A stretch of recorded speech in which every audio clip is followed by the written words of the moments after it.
माननीय अध्यक्ष महोदय, अनुदान मांग संख्या 42 और 45 पर आपने मुझे बोलने का अवसर दिया, उसके लिए तहे दिल से आपका आभार धन्यवाद ज्ञापित करता हूँ। सरकार के द्वारा अनुदान मांगों में महत्वपूर्ण विभाग हैं, ऊर्जा है, पीएचडी विभाग है, गृह विभाग है, शिक्षा विभाग है और सड़क तंत्र विभाग है। इसको सम्मिलित नहीं किया, जबकि बहुत बड़े विभाग हैं, क्योंकि यहाँ सरकार का फेलियर है। इनमें कोई व्यवस्था नहीं की है, कोई काम नहीं किया है, इन पे वाद विवाद चाहते ही नहीं थे, ना इन पे चर्चा करना चाहते थे। इसलिए प्रमुख महत्वपूर्ण विभागों को भी नकारा गया है। ये सरकार की नकारात्मक शैली को पर्दा डालने के लिए नाकाम कोशिश को दर्शाता है सरकार की को। बीएससी की मीटिंग पे प्रश्न नहीं उठाया जा सकता, मांगों पे बोलिए। ये हटा दीजिए, आगे बोलो। बिजली लोडिंग शेडिंग के हिसाब से बार बार बिजली काटी जाती है। मैं अध्यक्ष महोदय के माध्यम से ध्यान आकर्षित करना चाहूँगा सरकार का कि गाँव में इतनी दयनीय स्थिति है कि रात को 8 से 9 घंटे तक बिजली काटी जाती है और माननीय मंत्री जी असत्य बयान देते हैं, सदन में गुमराह करते हैं कि 2-2, 3-3 घंटे काटी जाती है। गांव में क्या इंसान नहीं रहते, वृद्ध नहीं रहते, क्या बच्चे नहीं रहते, क्या बीमार नहीं रहते, क्या गर्भवती महिलाएं नहीं रहती, जो गांव के साथ में दोहरी नीति अपनाने का सरकार का ये क्या कारण है? माननीय सदस्य वापस जाइए। नो, इसे घूम के उधर। हम सब जानते हैं कि विश्व में सबसे जोखिम भरा व्यवसाय है तो फसल का है। फसल का भविष्य और किसानों का भविष्य मानसून को ऊपर निर्भर करता है।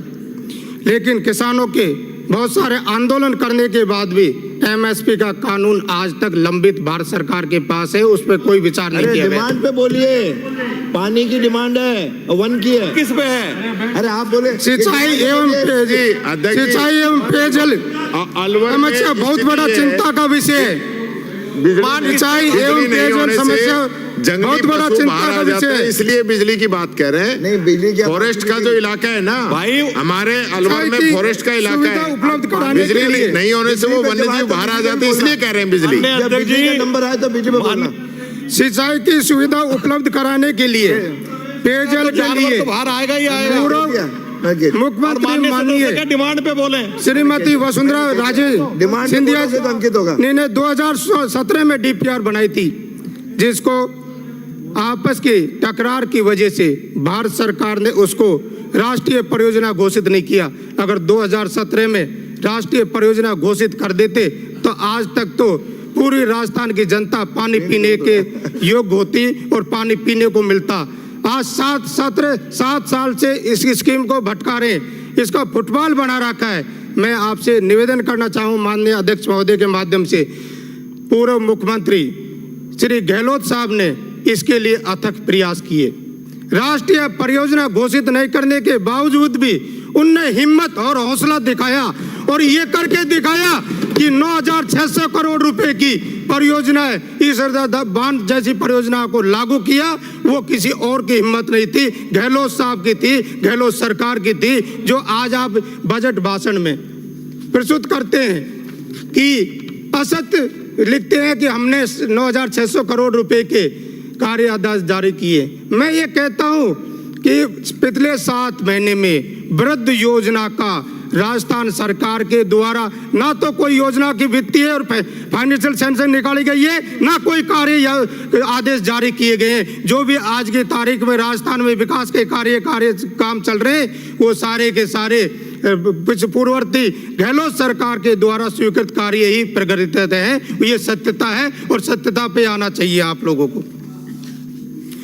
सरकार के वित्तीय बजट के बिंदु संख्या 111 के उल्लेख किया है कि 21 जिलों को 3.25 करोड़ जनसंख्या को हम पेयजल उपलब्ध कराएंगे, 2.80 लाख हेक्टेयर भूमि को सिंचित करेंगे। लेकिन इसका कोई ठोस आधार नहीं है। ये केवल काल्पनिक फिगर हैं। कोई ना तो कोई डीपीआर बनाई गई है इसका एमओयू की बात जनवरी में करना अवगत कराया गया था, लेकिन आज तक एमओयू की कॉपी सदन की पटल पर नहीं रखी गई है कि उसमें क्या लिया गया है। 2017 डीपीआर में 4521 मिलियन क्यूबिक मीटर पानी मिलता, लेकिन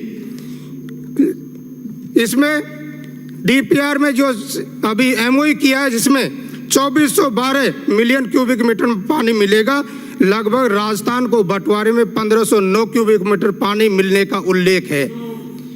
आप सब लोगों से निवेदन करना चाहता हूं कि डीपीआर में वो सारा समावेश होना चाहिए कि प्रोजेक्ट में पहले प्लानिंग हो, कौन कौन से बांधों को जोड़ा जाएगा, उनकी कितनी क्षमता है, सिंचाई के लिए कल्पना करना। अगर आप बांधों को नहीं जोड़ोगे पूरे राजस्थान के को तो वहाँ पानी कैसे मिल पाएगा। आपसे मैं निवेदन करना चाहूँगा माननीय अध्यक्ष महोदय जी के माध्यम से कि रियासत का डीपीआर में अलवर जिले के रियासतकालीन बांधों को इसमें जुड़वाने के लिए निवेदन है माननीय के माध्यम से। तहसील राजगढ़ के बागोला, धमरेट, ढेकड़ीन, कोटी नारायणपुर, प्रतापगढ़, बिगोता, देवती, सूरेर, खरगड़ा और बड़ला, रैनी की, पिनान, माचाड़ी, डगडगा, डेरा, दहदावन और तहसील लक्ष्मणगढ़ के लक्ष्मणगढ़, मौजपुर, झालटाला, गोरपहाड़ी और कनवाड़ा, लीली, दीवली, हरसाना और अंतापाड़े बांधों को इस योजना में जुड़वाने का श्रम करवावे। करते हैं, बैठिए। माननीय सभापति महोदय, आज आपने मांग संख्या 42 जल संसाधन विभाग व मांग संख्या 45 वन एवं पर्यावरण विभाग पर बोलने का मौका दिया, उसके लिए आपका बहुत बहुत धन्यवाद। आदरणीय महोदय, मैं निवेदन करूंगा कि माननीय मुख्यमंत्री भजनलाल जी के द्वारा प्रस्तुत